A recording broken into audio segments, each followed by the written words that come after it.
Assalamu alaikum wa rahmatullah wa barakatuh, mes frères et sœurs.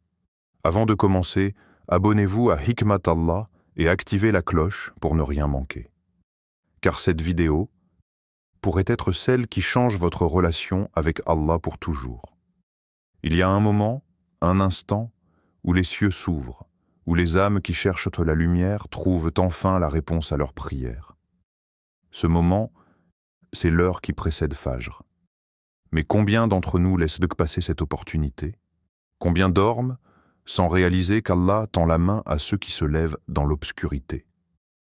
Aujourd'hui, nous allons explorer pourquoi se réveiller avant Fajr pendant le Ramadan peut littéralement transformer ta vie. Nous plongerons dans des histoires puissantes, des versets du Coran et des secrets spirituels oubliés. Es-tu prêt à entendre un message qui pourrait bien bouleverser ton cœur? Alors reste jusqu'à la fin. 1. La dernière partie de la nuit, un moment oublié, une clé cachée. La nuit est profonde, le monde est silencieux, les rues sont vides, les maisons plongées dans l'obscurité. Tout semble endormi, sauf une âme éveillée, debout face à l'invisible. Regarde cette scène, un serviteur d'Allah s'est levé.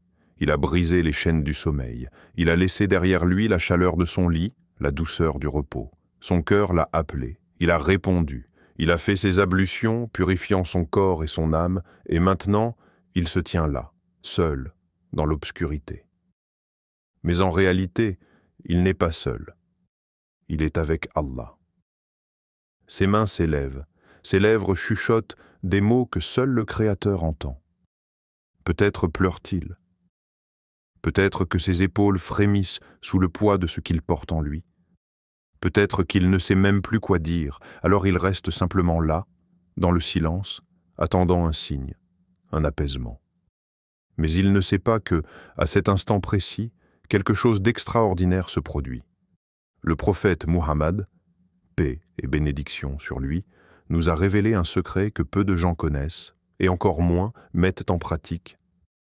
Notre Seigneur descend chaque nuit au ciel, le plus bas, lorsqu'il ne reste que le dernier tiers de la nuit, et dit « Qui m'invoque afin que je lui réponde? Qui me demande afin que je lui donne? Qui implore mon pardon afin que je le lui accorde ?» Rapporté par Al-Bukhari et Muslim. Allah descend, il appelle « Mais qui répond? Combien de fois as-tu eu un besoin urgent, une détresse profonde, un rêve brûlant, et tu as cherché une solution partout, sauf ici, dans cette nuit silencieuse où Allah lui-même t'attendait? Combien de miracles avons-nous laissé passer? Combien de portes se sont refermées simplement parce que nous n'étions pas là pour frapper au bon moment? Allah, le possesseur des trésors des cieux et de la terre, descend à toi. Il ne t'envoie pas un ange. Il ne t'oblige pas à faire un long voyage. Il vient lui-même, chaque nuit, t'écouter. Alors pourquoi sommes-nous encore endormis?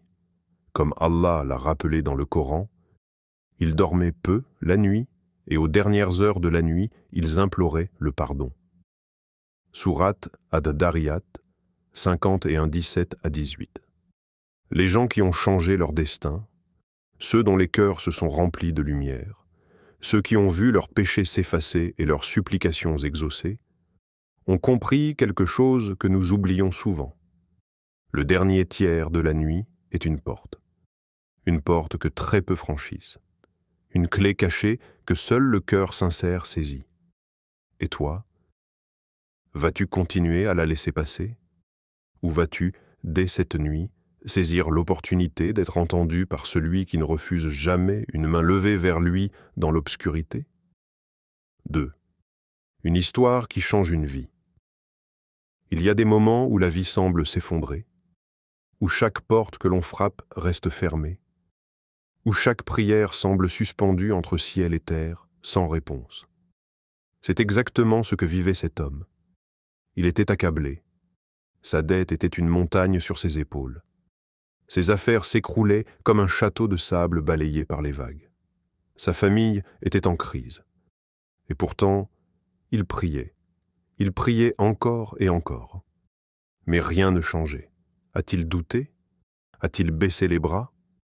Un jour, alors qu'il était à la mosquée, il entendit un imam prononcer des paroles qui allaient bouleverser son existence. Si tu veux qu'Allah te réponde, lève-toi avant Fajr. Pleure devant lui, parle-lui comme un enfant parle à son père. Ne quitte pas ton tapis tant que ton cœur ne s'est pas vidé devant lui. Ces mots résonnèrent en lui comme un écho lointain. Il se demanda, et si c'était ça, la clé que j'ai toujours cherchée? Cette nuit-là, il mit son réveil avant l'aube. Quand l'heure arriva, la tentation du sommeil était forte, mais il se força à se lever. Il fit ses ablutions dans le silence, sentant l'eau froide réveiller non seulement son corps, mais aussi son âme. Puis, il se mit en prière. La première nuit, il ne savait pas quoi dire. Il se tenait debout, récitant mécaniquement quelques invocations, mais il ressentit une paix étrange, un calme qu'il n'avait jamais ressenti auparavant. La deuxième nuit, quelque chose changea. Il pensa à ses souffrances, à ses échecs, à ses erreurs, et soudain, les larmes commencèrent à couler. Il pleura comme un enfant.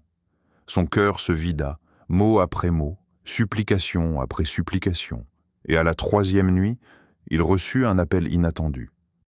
Un contrat qu'il attendait depuis des mois venait d'être approuvé. Une opportunité inespérée venait de s'ouvrir. Allah venait de lui répondre. Mais il ne s'arrêta pas là. Nuit après nuit, il poursuivit ce rituel. Chaque réveil avant Fajr devenait une rencontre intime avec son Créateur. Il ne venait plus seulement pour demander, mais pour se rapprocher, pour se purifier.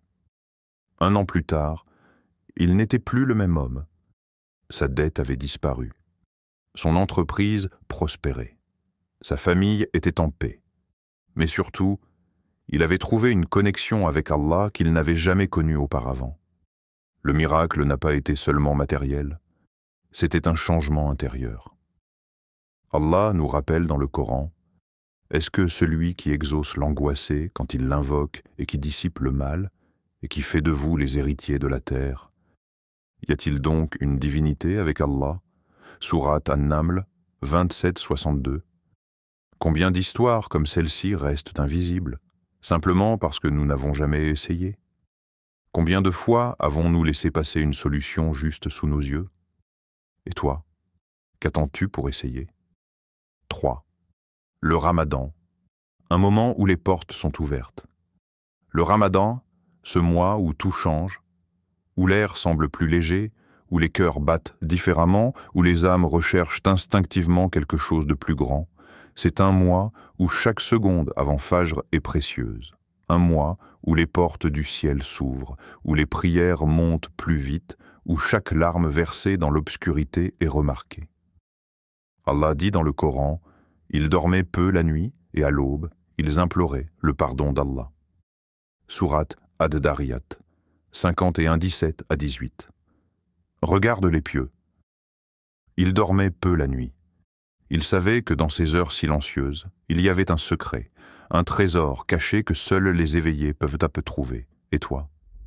Vas-tu laisser passer ces nuits bénies sans les saisir?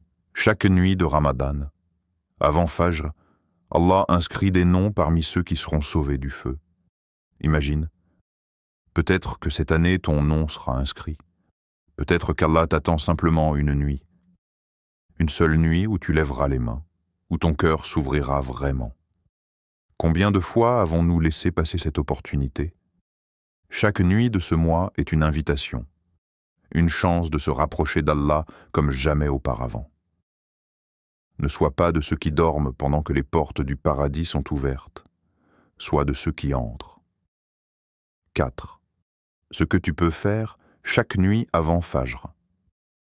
Tu veux voir un véritable changement dans ta vie? Tu veux ressentir cette connexion avec Allah, voir tes invocations se réaliser, sentir ton cœur s'apaiser? Alors, voici ce que tu peux faire. Ces minutes avant Fajr sont précieuses, elles peuvent transformer ton destin. Premier, ne serait-ce que 2 unités de prière, tahajjud. Même si c'est court, même si tu te sens fatigué, fais-le. Pose ton front sur le sol et parle à Allah.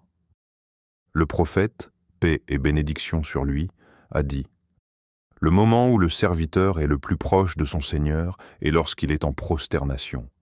Rapporté par Muslim. Imagine. À ce moment précis, tu es plus proche d'Allah que jamais. Que vas-tu lui dire? 2. Invoque Allah avec tes propres mots, parle-lui comme un enfant parle à son père. Vide ton cœur. Pleure si tu en ressens le besoin.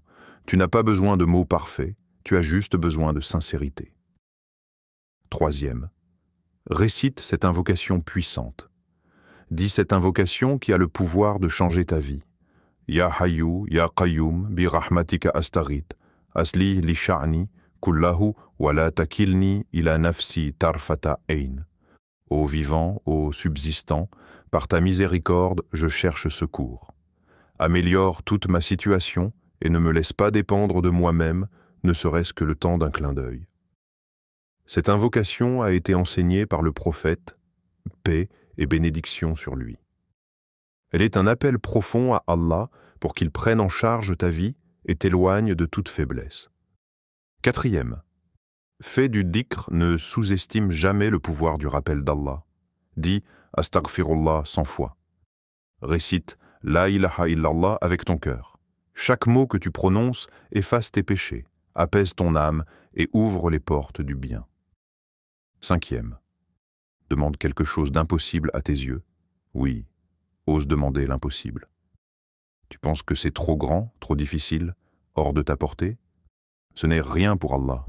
Allah a dit dans le Coran « Invoquez-moi, je vous exaucerai ». Sourate Ghafir, 40-60. Si Allah a promis de répondre, qui peut empêcher son décret? Alors, lève tes mains, prie avec conviction, et attends de voir comment Allah va ouvrir des portes que tu n'avais jamais imaginées. Et si c'était ton dernier Ramadan, mon frère, ma sœur, imagine une chose. Et si c'était ton dernier Ramadan?